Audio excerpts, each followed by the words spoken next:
నమస్తే, welcome to our channel. TDP అధినేత చంద్రబాబు, ఆయన తనయుడు లోకేష్ జనసేన నేత పవన్ కళ్యాణ్ పై అనుచిత వ్యాఖ్యలు చేశారన్న కేసులో అరెస్ట్ అయిన వైసీపీ నేత, సినీ నటుడు పోసాని కృష్ణమురళికి అన్నమయ్య జిల్లా రైల్వే కోడూరు కోర్టు 14 రోజుల రిమాండ్ విధించింది.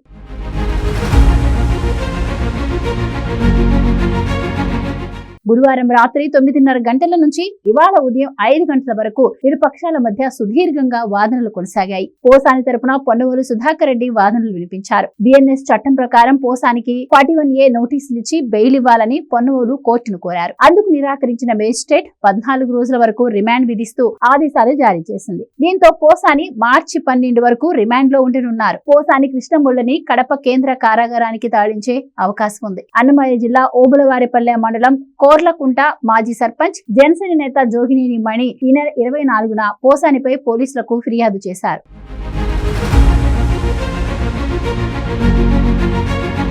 దీంతో పోసానిపై 196, 353, 111 రెడ్ విత్ 35 సెక్షన్ల కింద పోలీసులు కేసు నమోదు చేశారు. అనంతరం హైదరాబాద్ రాయదుర్గంలోని మై హోమ్ భూజాలోని పోసాని నివాసానికి వెళ్లిన పోలీసులు ఈ నెల 26 అంటే బుధవారం రాత్రి 8:30 అరెస్ట్ చేశారు. అనంతరం ఆయనను ఓబులవారిపల్లె PS కు తరలించారు. ఇక పోలీసుల ముందు తాను తప్పు చేశానని పోసాని అంగీకరించినట్టు సమాచారం. మీరు చూపించిన రికార్డుల్లోని బూతులు నావేనని ఆయన చెప్పినట్టు తెలుస్తోంది. తాను లోకేష్, చంద్రబాబులపై అలా మాట్లాడి ఉండకూడదని ఇప్పుడు పశ్చాత్తాపడుతున్నానని అన్నమయ్య జిల్లా SP విద్యాసాగర్ నాయుడు ముందు చెప్పినట్టు సమాచారం. తాను చెప్పుడు మాటలు విన్నానని, తన వ్యాఖ్యల వ్యవహారం ఇంతవరకు వస్తుందని ఊహించలేదని పోసాని చెప్పినట్టు తెలుస్తోంది. 2019కి ముందు నుంచే పోసాని వైసీపీకి మద్దతిస్తూ వచ్చారు. అయితే ఆ సమయంలో నోటికి పని చెప్పిన ఆయన చంద్రబాబు, లోకేష్, పవన్ కళ్యాణ్ పై ఇష్టారీతిన మాట్లాడారు.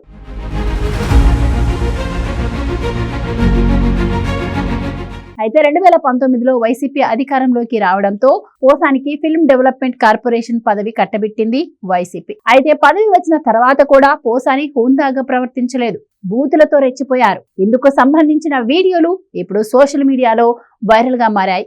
అయితే కూటమి ప్రభుత్వం కక్షపూరితంగా వ్యవహరిస్తుందన్న వైసీపీ మాటలకు ఈ వీడియోలను చూపిస్తున్నారు కూటమి నేతలు. చెప్పలేని రీతిలో పోసాని మాట్లాడిన మాటలను వైసీపీ సమర్థిస్తుందా అని ఎదురు ప్రశ్న వేయడంతో ఫ్యాన్ పార్టీ నేతల నోటి నుంచి మాటలు రావటం లేదు.